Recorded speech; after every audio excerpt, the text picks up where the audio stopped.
meron kami mga ongoing studies na we will make public shortly that's being done naman together with ADB that shows na merong threshold yung amount na pwede naming ibigay para maging effective.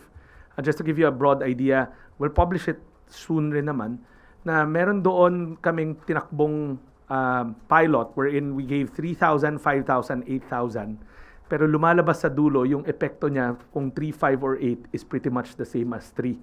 Kasi nga, merong such a thing, may phenomenon na yung kahit dagdag ka ng dagdag ng binibigay, napupunta lang yung nadi-displace na pera ng pamilya, napupunta sa iba, hindi sa pagkain. So, part nung study na yon is, the recommendation is a stronger behavioral change. Kasi ibig sabihin, may ibang prioridad pa rin yung, natural, may ibang prioridad yung mga pamilya at hindi pa rin pagkain, hindi balansyado, masustansyang pagkain. We'll make that study public. But second, we do understand though na itong nakalipas na energy emergency or kasalukuyang energy emergency, nakaka-apekto rin.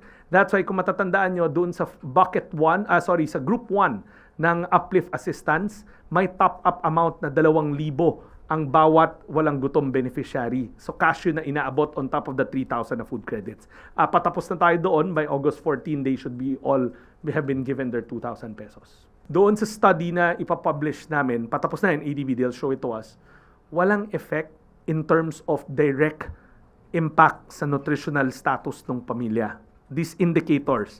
Kasi nga, napupunta yung nadi-displace na amount na pera nila sa iba nilang pangangailangan, hindi sa pagkain necessarily.